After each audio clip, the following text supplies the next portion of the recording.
Sa iba naman pong balita, may payo ang Department of Energy sa publiko. Tiyakin ninyo ang kalidad ng petrolyong inyong binibili.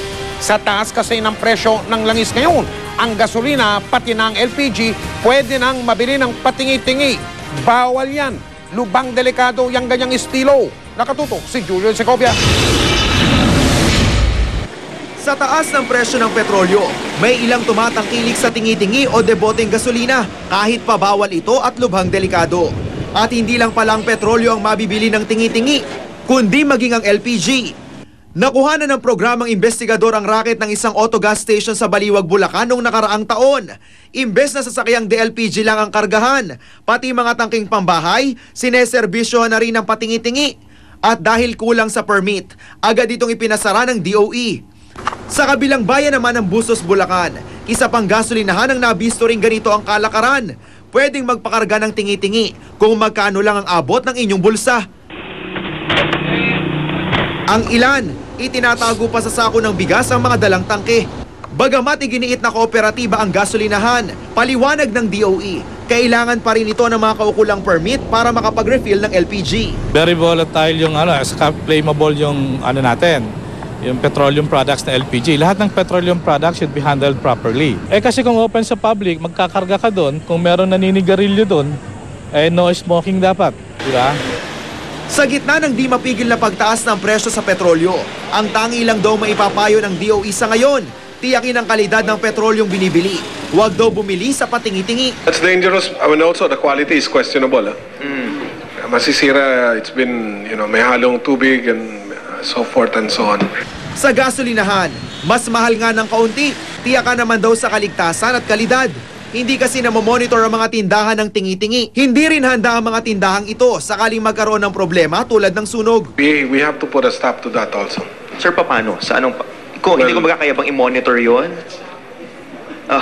We have to find a way to, sorry po, I don't have the solution at this time. We need to study that further. Sa kwenta ng Sources Oil Industry, may 8 centavos per liter na rollback dapat sa gasolina ngayong linggo, habang 13 centavos per liter ang dapat na dagdag sa presyo ng diesel. Pero dahil kakatiting lang, posibleng hindi na raw ito ipatupad pa ng mga oil company. Okay na itaas. Sana balato na lang sa mga driver eh. Huwag na itaas, wala na kami kinikita. Ilang ikot na ako, wala pang pira. Pangamba naman ang Pasang Mazda. Baka raw isama ang dapat sana itaas presyo ngayon sa susunod na linggo. Lalo't sa impormasyon ng sources, tumaas ang world crude prices sa unang araw ng trading week. Semana Santa, alam nyo na, nag-uuwi na sa probinsya ang mga tao. Kanya mapagsamantala yung bigla. Alam nilang tumiming eh. Sabi ng DOE, makatwira naman daw ang mga paggalaw ng oil company sa presyo ng petrolyo. Julio Segovia, nakatutok, 24 oras. Good news sa mga nagluluto at mga may karinderya, magro-rollback sa presyo ng LPG o ang 6 na independent refillers simula bukas. Piso kada kilo o katumbas ng 11 piso kada regular na tangke ang bawas presyo ng Recasgo Group. Kaya aabot na lang sa 764 pesos ang presyo ng tangke ng LPG. Ayon kay LPGMA Party List Representative Arnel T., asahan daw na masusundan pa ang rollback bunsod ng pagbaba ng contract price ng LPG sa pandaigdigang merkado.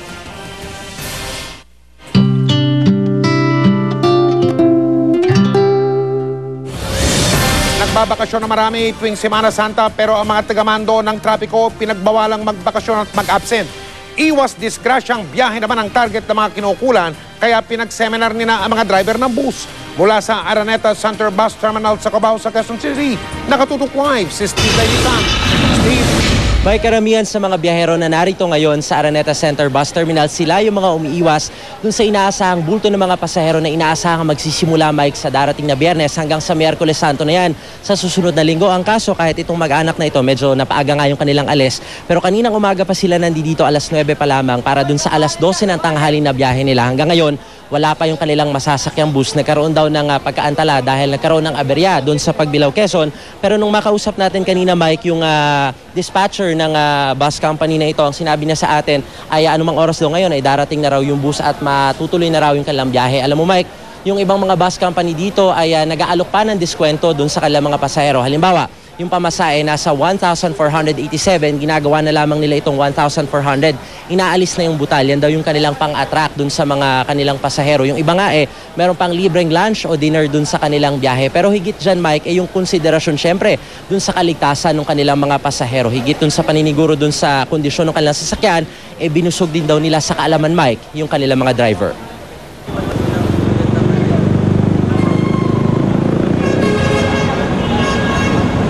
Bago umalis sa terminal sa EDSA, sinusuri muna kung may sapat na langis at tubig ang makina ng bus.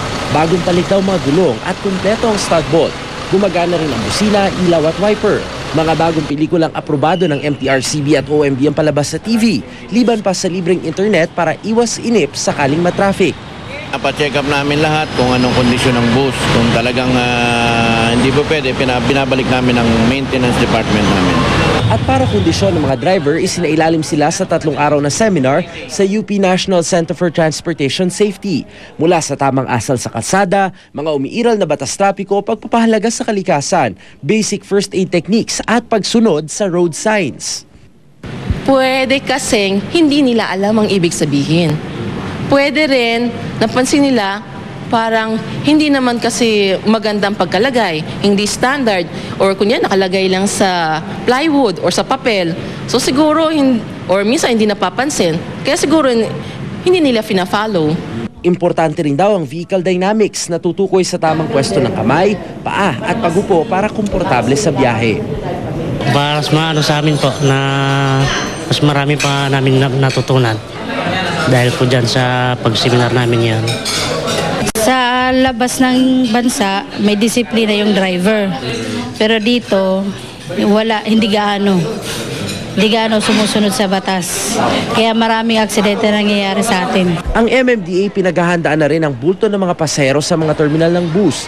Simula Biyernes, aalalayan na ron ng MMDA ang mga pasahero sa kanilang mga bagahe para mapabilis ang pagbaba sa mga taxi. Mahigpit din ang tagubilin sa traffic constables. Bawal muna ang absent at di pwedeng mag-leave sa Miyerkules at Huwebes Santo. Ito na rin siguro ang kanilang sakripisyo para sa Lenten season. Sakripisyong may kasamang serbisyo. Pinulong na rin ngayong hapon ang mga kinatawan ng LGUs para ipagbigay alam sa MMDA ang mga ruta ng prosesyon na daraan sa mga pangunahing lansangan sa Metro Manila. Kabilang sa mga nauna nagpasabi ang prosesyon sa Quiapo, Caloocan at ang Santuario de San Antonio.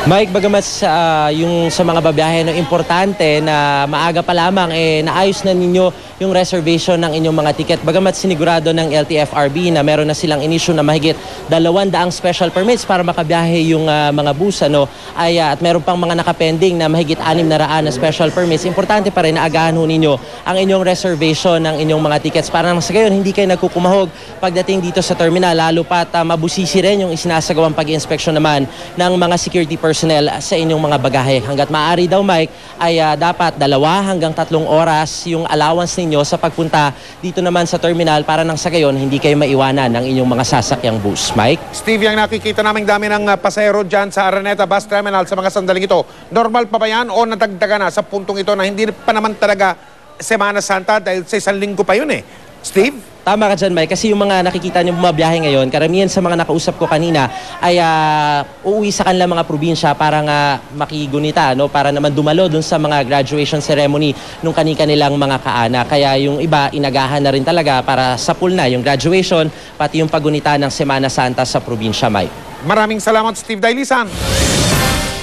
Inaasahan din tataas ang bilang ng mga pasahero sa mga eroplano. Pero ngayon pa lamang, may ilang biyahe na ang nagkaaberya. Mula sa Ninoy Aquino International Airport, nakatutok live si Ruth Cabal. Mel, dito sa Terminal 2, hindi pa gaano dagsa ang mga pasahero. Lunes pa raw yan, inaasahan ng Philippine Airlines. Pero sa kabuuan, ngayon pa lang daw ay puspusan na ang paghahanda ng Manila International Airport Authority para sa Semana Santa.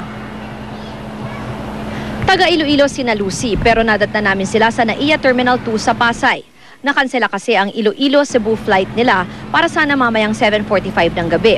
Pero dahil kailangan nilang matuloy sa biyahe, ang binigay sa kanila ng airline mas maagang flight. 2:00 kaninang hapon. At ang mas malala pa, babiyahe pa muna sila pa Maynila, tsaka sila sasakay ng flight pa Cebu mamayang 9:00.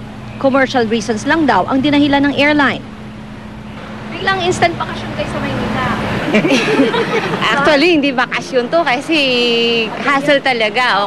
Kasi all of us were not prepared. Kasi nasa office pa kami, dami pa ginagawa. We are preparing for the flight 7:45 tonight. Sabi ng Manila International Airport o MIA, asahan na raw ang iba't ibang aberya sa pagdagsa ng mga pasaherong uuwi sa probinsya para sa Semana Santa. Noong isang taon, umabot raw sa 52,000 ang mga bumiyahe kada araw nung Holy Week. Ngayong taon, inaasahan raw yan na tumaas sa 65,000, lalo pat may dagdag na isang araw pang holiday sa April 9, araw ng Kagitingan. Ang mga airline nagdagdag na ng 22 flights kada araw para sa Holy Week. Para maiwasan ang mahahabang pila ng mga pasaherong papasok at lalabas ng airport, magbubukas ng mas maraming entrance at exit gates. Inabisuhan na rin ng MIA ang mga airline na magdagdag ng check-in counters. Asahan na rin daw ang traffic sa mga kalsada papasok ng mga airport. We're coordinating with the local government unit, sa MMDA at saka sa local police in order to ensure that the traffic going to the terminals will be as smooth as possible.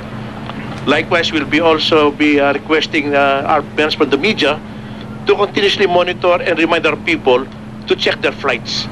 Safety is paramount, so bear with us. That's the reason why we would like the passengers to be at the airport at least 2 hours in order to come up with these security procedures. Simula March 31, magtatayo na rin ang passenger assistance booth sa mga airport, alinsunod sa Oplan Ligtas Quaresma ng DOTC. Pwedeng mag-log on sa website ng MIA para sa flight schedule at iba pang announcement, o kaya'y mag-text o tumawag sa kanila. Ang DOTC naman meron ding Facebook at Twitter page. Pwede rin silang i-text o tawagan. Bel, bukod dyan sa mga naipakita ng ating websites at phone number, sabi ng MIA, meron din naman daw kanya-kanyang websites yung mga airline. Kaya tulad ng paulit-ulit nga nilang abiso, i-check daw muna yung flights dahil hindi maiiwasan yung mga aberya para kahit papano ay nakahanda ang mga pasahero. Mel? Maraming salamat sa iyo, Ruth Cabal.